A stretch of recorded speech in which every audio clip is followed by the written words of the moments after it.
What's up, people? Just doing a quick video. I'm outside for this one, so you might get a little background noise. But a knife I just picked up, which is the Calavera Cutlery Jeremy Robertson Model 4. Just for the beginning here, I'll throw it up for a little comparison with the large Sabenza, the Chavez. But the specs on this are, it is 8 inches overall length. You got a blade length of 3.5 inches. The handle slabs, and I think the blade is, they're all 150 thou thick. Blade steel CTS XHP. It's obviously a titanium frame lock folder. Just right now, I guess I'll just get into it.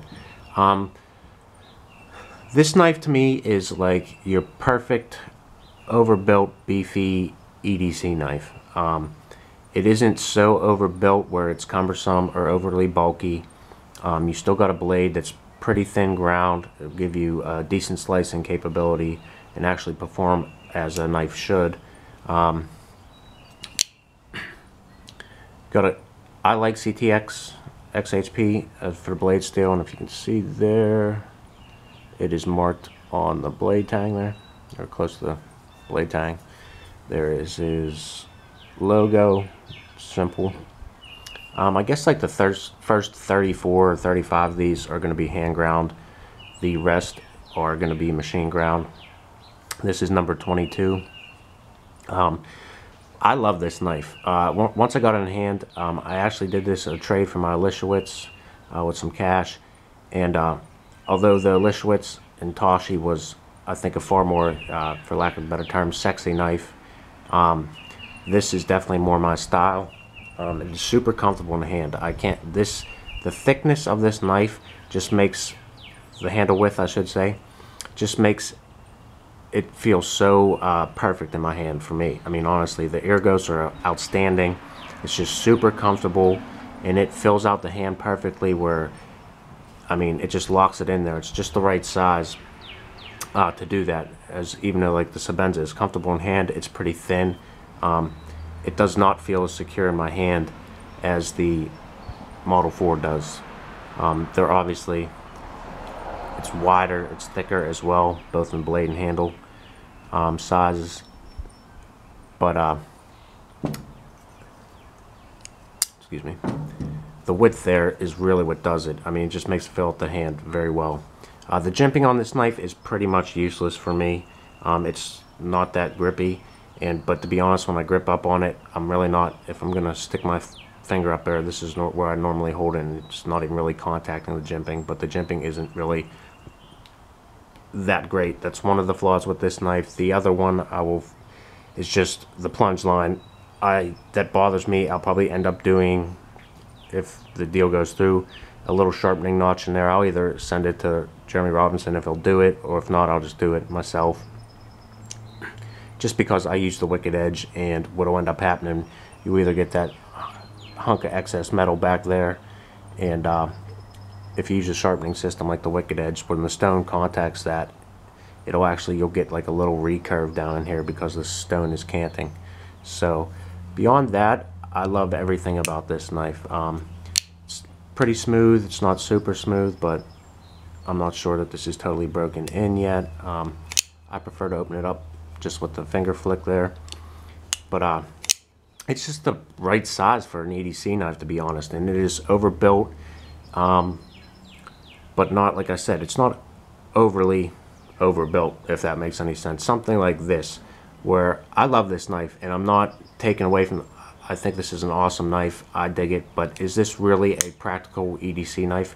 For a lot of people, probably not. It is huge, it's heavy, it's definitely overbuilt to the point of, it's almost ridiculously overbuilt. In such a great way though. I love this knife. It just, same thing, it feels great in the hand. It's super beefy. But is this really a practical EDC? It is heavy. I mean, I think for a lot of people that it's probably not. Do I think it's cool? Hell yes. Do I dig it, and will I carry something like this? Yeah, I don't have a ton of problem with weight, just because I'm used to, you know, at work I carry like 20 pounds on my waist on a normal day anyway, just with all my gear and shit. So something like this does not bother me, and it's fine for me. But I think a lot of people, it'll be on the heavier side for. This is still, you know, it's got a little weight heft to it, but I don't think it's overly done.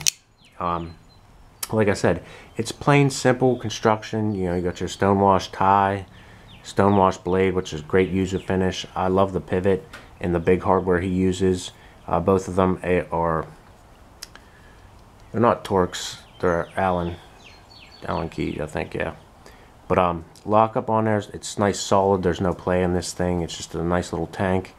You got your spring clip, which I love. I mean, to be quite honest, they just end up feeling better in hand, I think. Sebenza has a great clip, in my opinion. It's easy to get in and out of your pocket, has enough retention to keep it in your pocket, and the same goes with this. I know milled clips look a lot better and add a little bit more style. Like, this clip is freaking cool. And this one's actually not bad, but I've had a lot of milled clips where they're actually kind of uncomfortable in the hand. It's, you know, they're going for looks there more than practicality. And so the one on the Chavez, actually, like I said in my video, I think it does not bother my hand whatsoever, but I've had a couple that definitely did. So really simple construction, easy to take apart. You got 2 screws, beefy stop pin. I guess you can call that a standoff, and just a pin for alignment pin. But super simple. I love the basic pivot, big huge pivot, just flat. I dig it. There's holes in there. He does do some, like I've seen him with zirconium inlays there. He's doing one for blade. I think it was on the USN or something. It has micarta in the handle, which I love. But overall, I just think this is a great EDC knife. Just, it's overbuilt but practical. I don't think, for most people, I don't think you're gonna need anything more substantial than this as an everyday carry. I just think it's overbuilt and practical, and I can't say enough about that. I mean, there's a lot of things that, you know, for look wise, that, you know, people go for, and it takes away from the practicality of the knife. If you're looking for a nice overbuilt user, I definitely think the Model 4 is a nice one. I've actually never held an El Patron, so if it's anything like this, I would say it's, you know, a pretty awesome knife. I gotta get one, or, you know, handle one at some point. But I just think he does a great job at making a great user knife. I know these aren't that expensive from maker. I mean, they're still substantially expensive, but it's a, you know, for a custom knife, I think they run around $550, $575 from the maker. And then I've seen them go for up to, you know, $750, $800 on the secondary market. So that is what that is if you want to get it off the secondary market. But that's about it. Just a great EDC type knife, and I'd be honest, I'm super happy with this. I traded a knife that was, I mean, my Lischwitz was an outstanding knife, really, but my knives get scratches. I carry them. This is definitely a better option for me personally. If the Lischwitz was a little less dressy, I would have kept it for sure, because it was a gorgeous knife. But I think it just fits me and fits what I want out of a knife. And like I said, I just think it's a great EDC option for a knife. I don't think you can get much better than that.